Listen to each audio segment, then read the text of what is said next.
This week at the movies, I went and checked out Leigh Whannell's remake of The Wolfman. Now, this could be viewed as a disappointment if you went in expecting your atypical Wolfman remake, but it's not. What it is a remake in name only and a beautifully tragic film that goes in its own unique direction instead of trekking down familiar paths. It's about how far a man will go to protect his family, even from himself. Whannell serves up a theme-heavy experience that's heavy on metaphor and symbolism, garnished with impressive visual stylings. Now, what I liked the most was the shifting focus between reality and Blake's point of view as he's transforming, so we experience what he's experiencing. Now, this isn't your typical monster horror movie. This is a very character-driven film carried by the performances of Christopher Abbott, Julia Garner, and Matilda Firth. Now, admittedly, the acting between Garner and Abbott is spotty at times, as is their chemistry, but Abbott really shines during his grisly transformation scenes. His performance of a man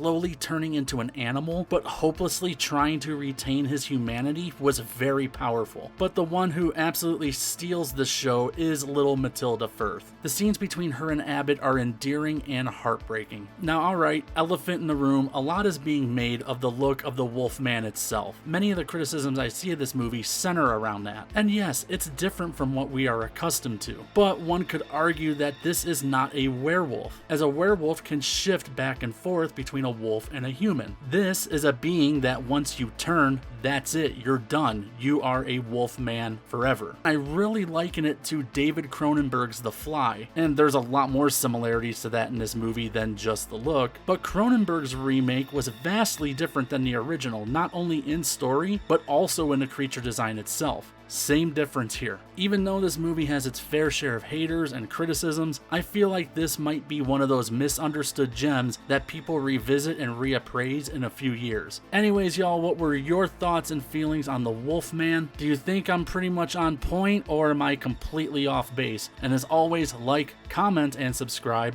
Adios, and GTFO!